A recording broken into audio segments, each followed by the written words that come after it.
मैं परमेश्वर का धन्यवाद करता हूँ। हालेलुया। सबसे पहले परमेश्वर के लिए हम सब मिलकर जोर तरीके से ताली बजाएंगे। और जो सबसे पहला सॉन्ग गाया गया, वादा जो किया मैं निभाऊंगा सदा, जिस तरह परमेश्वर ने है साथ मेरा दिया। जिन लोगों ने सॉन्ग सेलेक्ट किया, जिन्होंने गाया, हम सब मिलकर उनके लिए ताली बजाएंगे। और प्यारी सी बहुत ही खूबसूरत वर्शिप जो हुई है, जिसमें हमने खुदा की उपस्थिति को महसूस किया, क्या हमें ताली नहीं बजाना चाहिए उनके लिए? हालेलुया। मैं परमेश्वर का सबसे पहले धन्यवाद करता हूं, जो परमेश्वर ने मुझे मौका दिया है कि मैं आपके बीच में परमेश्वर के वचन को लेकर खड़ा हूं, और ये समय ठहराया इस शुभ मौके पर कि मुझे बोलने का मौका मिला। अपने अगुओं का धन्यवाद करता हूं, आप सबका धन्यवाद करता हूं। सबसे पहले मैं परमेश्वर का धन्यवाद करता हूं। हालेलुया। क्या आप परमेश्वर का वचन सुनने के लिए तैयार हैं? क्या आप परमेश्वर का जीवित वचन सुनने के लिए तैयार हैं? हालेलुया। सबसे पहले हम वचन में चलेंगे, भजन संहिता की किताब और उसका 127 अध्याय, और उसके पहले पद में लिखा हुआ है, जिस घर को यहोवा ना बनाए उस घर को बनाने वाले का सारा परिश्रम व्यर्थ है। हालेलुया। क्या लगता है आपको, ये घर बनाने के लिए परमेश्वर है? क्या इस घर की बात जो की जा रही है, क्या एक बिल्डिंग या इमारत की बात की जा रही है? क्या इमारत या बिल्डिंग क्या मनुष्य नहीं बना सकते? याद रखिए, जो घर की बात की जा रही है, ये घर दर्शाता है एक रिश्ते को, एक परिवार को। मालूम है, एक घर आप बनाएंगे, वो खराब होगा, आप तोड़ के दूसरा बना लेंगे। आप एक नई गाड़ी लाएंगे, पसंद नहीं आएगी, दूसरी ले आएंगे। टीवी लाएंगे, अच्छी नहीं लगी, दूसरी ले आएंगे। दुनिया की हर एक चीज आप बदल सकते हैं, आप चेंज कर सकते हैं। मालूम है, जिस घर को यहोवा बनाने पर है, वो इतना प्रीशियस है, इतना कीमती है। यदि हमने गलती से भी किसी गलत घर को चुन लिया, जिंदगी भर पछताना होता है। इसलिए आप दुनिया के सारे काम करते हैं, लेकिन जब आती है बात विवाह की, जब आती है बात परिवार की, जब आती है बात रिश्तों की, जब आती है बात एक घर की, ये घर परमेश्वर के द्वारा ही चुना जाना चाहिए। ये घर वो रिश्ता है, वो रिलेशन है, वो चीज है जो अगर मनुष्य अपनी बुद्धि से अगर चुनता है तो उसे धोखा खाना पड़ सकता है। लेकिन यदि इस घर को चुनने के लिए, इस घर को बनाने के लिए, यदि मनुष्य उस खुदा के हाथों में अपने आप को सौंपता है, ऐ खुदा मुझे घर बनाना है, प्रभु मुझे घर बनाना है, मेरी मदद करें। मालूम है, जब परमेश्वर घर बनाते हैं, उस घर को दुनिया की कोई आंधी, कोई तूफान, कोई भी बाढ़ उसे डुबा नहीं सकती है। ऐसा खुदा है हमारा। हालेलुया।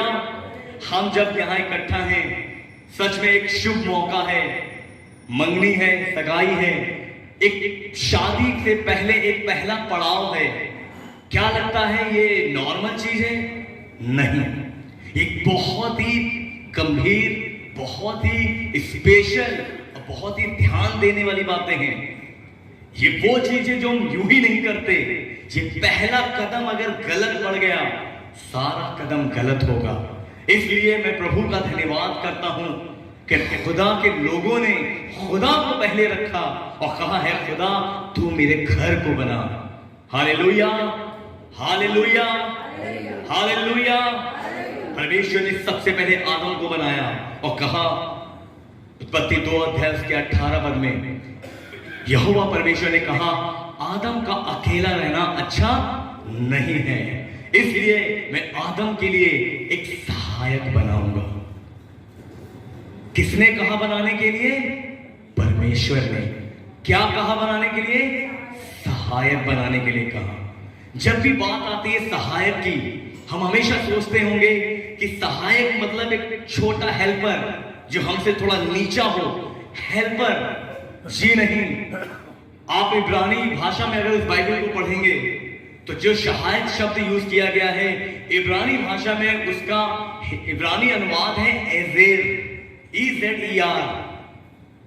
इब्रानी जो वर्ड है वो है एजेर। आपको पता है एजेर वर्ड जब परमेश्वर ने एक नारी के लिए यूज किया, और वही वर्ड परमेश्वर ने भजन संहिता 115 अध्याय उसके 9वें पद में परमेश्वर ने अपने लिए भी यूज किया है। लिखा है परमेश्वर सहायक है। वही एजेर वर्ड नए नियम में यीशु मसीह ने पवित्र आत्मा के लिए यूज किया है।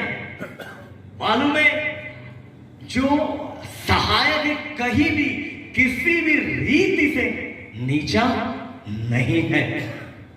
ये परमेश्वर की योजना है, और जो ये रिलेशन है, ये जो संबंध है जहां आप इकट्ठा हैं, ये मनुष्यों की योजना नहीं, परिवार परमेश्वर की योजना है। परिवार परमेश्वर की एक योजना है। इसलिए परमेश्वर ने आदम के विषय में कहा इसका अकेला रहना अच्छा नहीं है। इसलिए परमेश्वर ने आदम की पसली निकाली और उससे एक स्त्री का निर्माण किया और उसका नाम हवा रखा और कहा ये दोनों एक तन होंगे। इस कारण पुरुष अपनी माता पिता को छोड़ अपनी पत्नी से मिला रहेगा। Hallelujah, hallelujah. जब भी ये बात सहायक की आती है, यहां पे ध्यान देने योग्य है कि सहायक मतलब एक साथी जो बराबरी का है। उत्पत्ति 1 अध्याय के 27 पद में लिखा है परमेश्वर ने नर और नारी को, दोनों को अपने ही स्वरूप में अपनी समानता में बनाया। तो कैसे स्त्री छोटी, सहायक छोटा होगा? याद रखें, जब भी हम ये पहले कदम पे रख रहे हैं तो स्त्री और पुरुष दोनों को एक अंडरस्टैंडिंग होनी चाहिए। वो ये कि ना मैं बड़ा हूं ना आप बड़े हैं, हम दोनों को परमेश्वर ने बराबर का दर्जा दिया है। तो क्या पुरुष स्त्री के अधीन रहेगा? नहीं। बाइबल कहती है दोनों को बराबर का अधिकार है। पर इफिसियों 5 अध्याय के 22 पद में लिखा है, हे पत्नियों अपने अपने पति के अधीन रहो। अधीनता परमेश्वर के द्वारा ठहराई गई है स्त्री के लिए।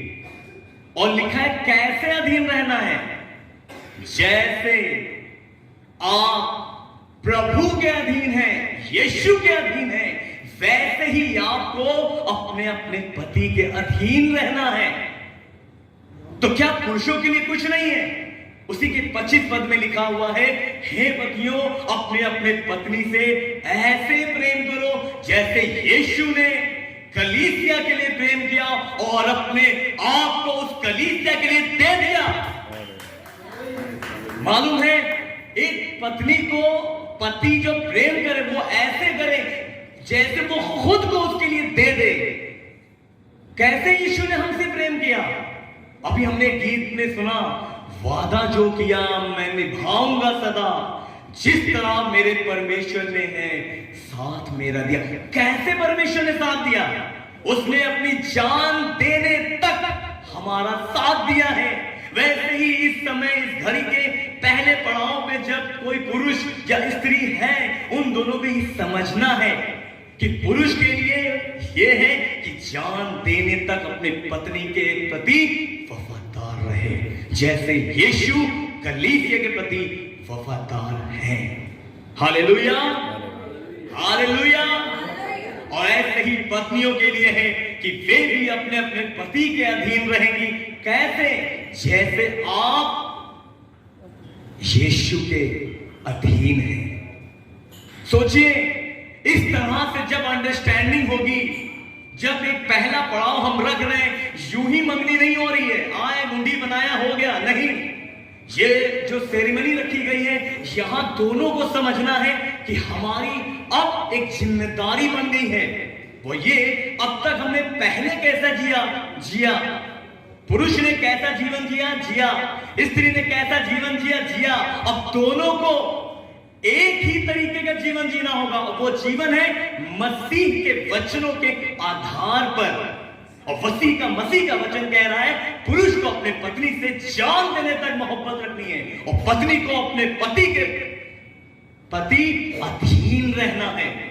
आपको पता है, यीशु मसीह के माता मरियम की जब मंगनी हुई, मत्ती 1:18 से 19 में आपको मिल जाएगा, लिखा है उसकी मरियम, जो माता मरियम थी, जब मंगनी हो गई तो वह पवित्र आत्मा की ओर से गर्भवती पाई गई।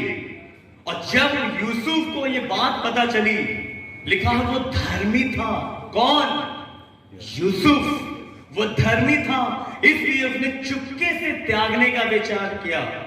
मतलब उसे यह लगा कि मेरी जो मंगनी जिससे हुई है वो एक व्यभिचारी है। तो क्या ऐसा था? क्या ऐसा था? नहीं था। उसी रात को स्वर्गदूत सपने में आया और कहा, तूने क्या सोचा? जिस स्त्री से तूने मंगनी की है वो पवित्र आत्मा की ओर से गर्भवती पाई गई है, जल्दी से जाकर उसे लेके आना।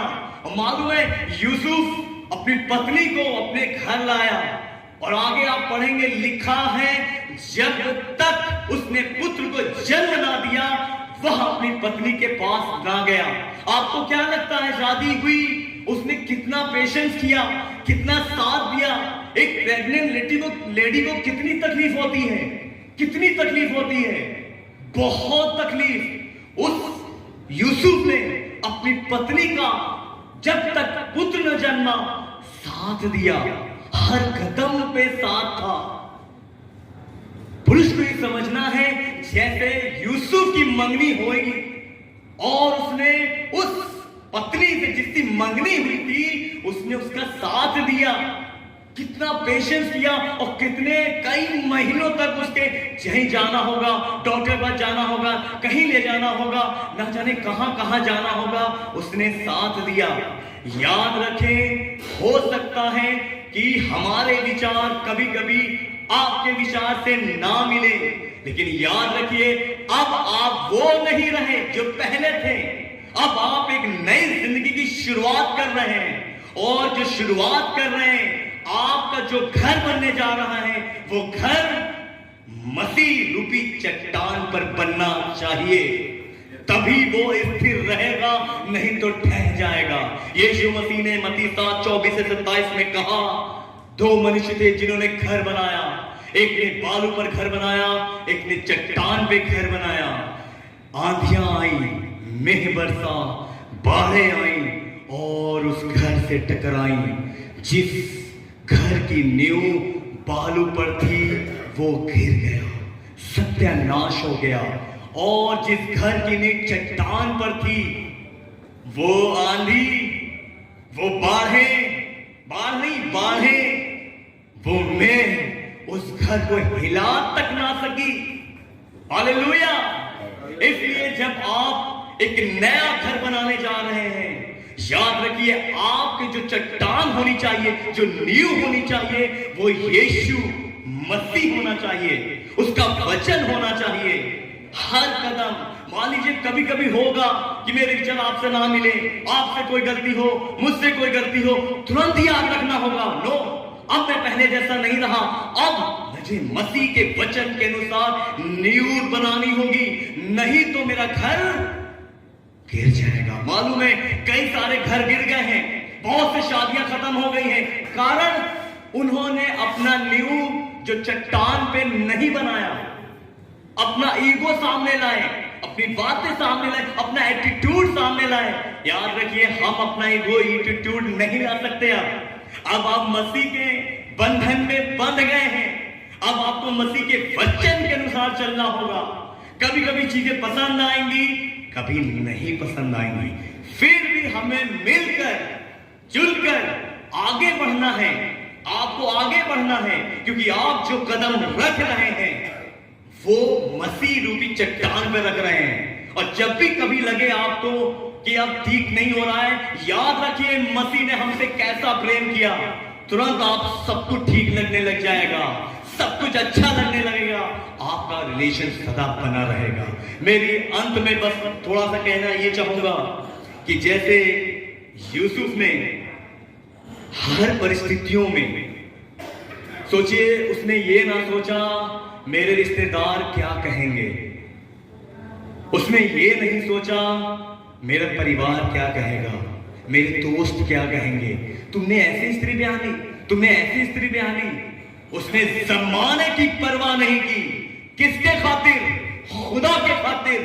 याद रखिए, आपको भी जमाने की परवाह नहीं करनी होगी, आपको खुदा के खातिर जैसे यूसुफ वफादार बना रहा अंत तक, वैसे ही आप दोनों को मसीह के वचन के प्रति वफादार बने रहना होगा। ये खुदा का कलाम है। आप जो नींव रख रहे हैं, ये नींव मसीह रूपी चट्टान पर रख रहे हैं। हो सकता कभी मिसअंडरस्टैंडिंग हो जाए, लेकिन तुरंत याद रखिएगा, मेरी नींव तो मेरा चट्टान तो मेरा यीशु है, मेरा परिस्थिति सही वो करेगा। क्यों? क्योंकि याद रखिए, मैं नहीं बोल रहा हूं कि आए, याद रखिए यीशु मसीह ने स्वयं कहा कि दोनों घर पे क्या क्या आया, आंधियां आई, तूफान आया, मेघ बरसा और बाढ़ें आई। इसका मतलब क्या है कि आपके घर पे तूफान का आना तय है, आंधियों का आना तय है, बारिश होगी, मेघ बरसेगा। आप स्थिर तभी रह पाएंगे जब आपकी नींव यीशु मसीह होगा। हालेलुया। प्रभु इन वचनों के द्वारा आप सबको आशीष करें। धन्यवाद।